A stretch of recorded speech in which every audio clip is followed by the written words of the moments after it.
সব ভিডিও করে নিছি স্যার। আপনি আমার বউরে চুমু খাইছেন, আমি সব ভিডিও করে নিছি।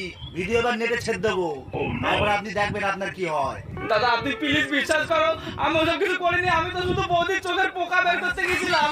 প্লিজ দাদা এরকম করবেন না, তাহলে আমার চাকরিটা পুরো চলে যাবে দাদা। আমি সত্যি বলছি, আমি পোকাই বের করতে গেছিলাম, আমি কিচ্ছু করিনি। না না, এবার আপনি কি করবেন? আপনি যা বলবেন আমি তাই করবো, আপনি বলেন। এর কোনো উপায় নেই, একটা কাজ করা যায়। আপনি যদি আমার লোনের টাকা শোধ করে দেন, তাহলে আমি এই ভিডিও ডিলিট করে দিতে পারি। ঠিক আছে, আপনার লোন আমি পুরো শোধ করে দেবো।